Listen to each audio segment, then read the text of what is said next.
Hi guys! It's me again, Michelle G. Long time no see. Tagal ko hindi gumawa ng video. So ngayon ko lang uli naalala kasi nga busy dahil nandito ako ngayon sa farm. I mean dito sa farm ng aking mga invites. Yan yung pinagtatrabahoan nila.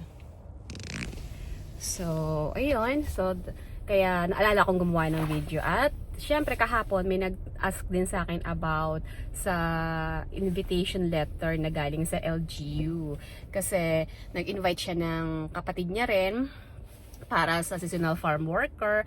Ngayon nakapag ano na daw, kompleto na, may PIDOS na, nakakuha na grant na rin yung visa sa Pinas.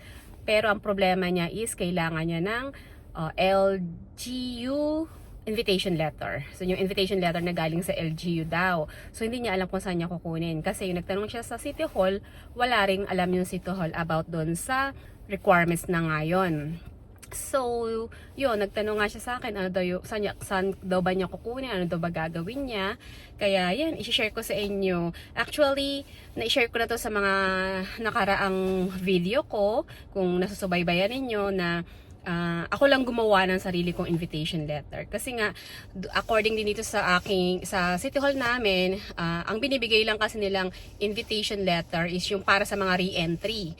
Yung nanggaling dito sa Korea and then babalik, meron talaga silang invitation letter doon. Pero kung bago kang applicant or worker na pupunta dito sa Korea, wala silang binibigay. Kaya medyo nakaka-stress at parang hindi tugma yung requirements na hiningi sa Pinas tsaka yung galing dito sa Korea.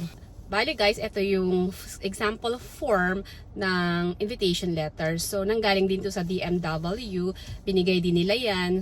So, ang ginawa ko lang dyan guys is ginaya ko lang yung format. Tapos, sinagutan ko. And then, yung last part is yung reason. Kung ano yung reason mo, bakit i-invite mo sila. So, syempre, sasagutan mo lang yan.